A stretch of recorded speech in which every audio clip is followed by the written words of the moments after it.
My book is finally here. The last driver's license holder has already been born. 384 pages and all the stuff about autonomous cars, connected cars, electric cars, and how it impacts society and our way of going around. And I wanted to tell you a bit about how this came apart. It started around 4 years ago when I was on the verge of finishing up my book called The Silicon Valley Mind, a German book about how the Silicon Valley is so innovative, how all these companies are coming out there, and what we can do in Europe, Germany, Austria, Switzerland, to learn from that and combine it with our strength. And I had used as examples always the automotive industry, because it's so obvious here in Silicon Valley to see that Tesla is around here, all these self-driving cars are around here. And I explained it a bit.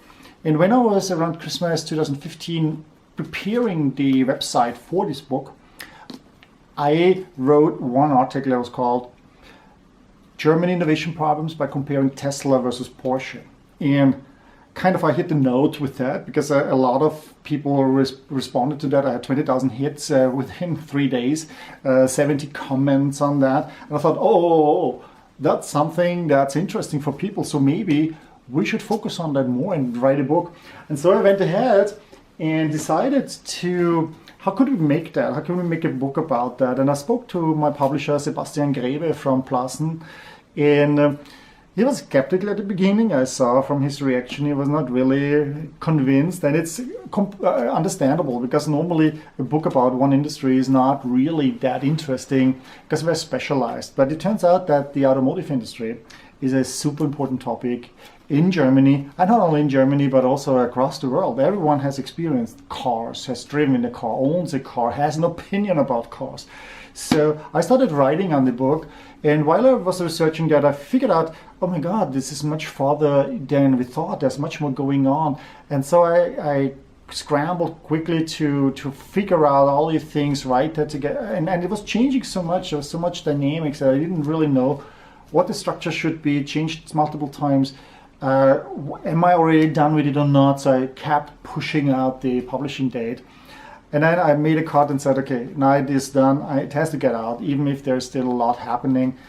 And in October 2017, 2 years basically after I had that, it was published in Germany on the Frankfurt Book Fair.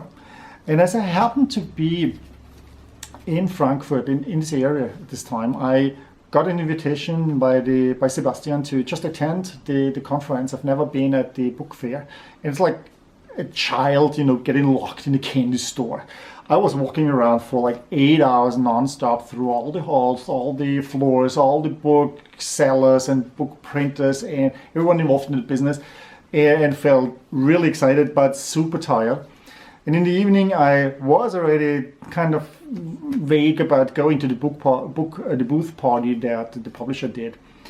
But I decided to go, and it was good because there I met Alison Gonzalez from McGraw Hill. And normally Plassen is talking to them and basically selling buying rights to license and publish an English book into German.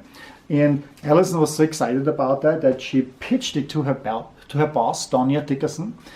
And Donia also got excited about that book, and I had to prepare a lot of material in order to convince them as well. But I think the single most important fact was that Donia's son loves autonomous cars and is apparently following everything. So kind of I had a secret helper in the publishing house. And so we went ahead, translated that book. That was a lot of work for the people. I worked then with Patricia Wallenburg to get it really, updated, the newest dates in the newest stuff that has happened since the availability of the German version. And we had to read it for like 5-6 times.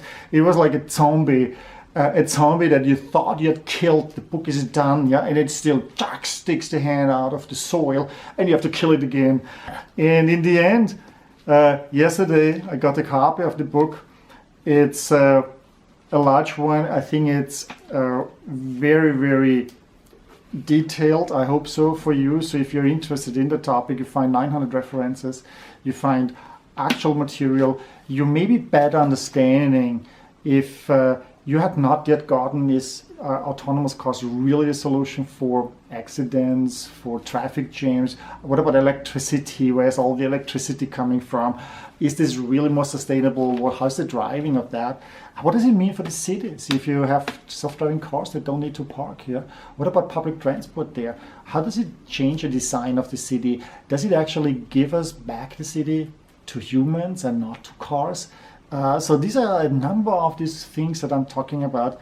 Here's the book. It's available October 25th. You can buy it in any bookstore or on Amazon, just order that, or at the publisher's site. I wanted to thank everyone who was involved and who's doing this work. Sebastian from Plassen, Donia and Alison, who basically made it happen. Patricia, who did basically the nitty-gritty details with me. The indexer, who did a great index. And then Amanda and Nora, who are promoting the book. And everyone else that I just have no idea. There's so many people involved in that. And in the end, also everyone who supported me and was reading my blogs.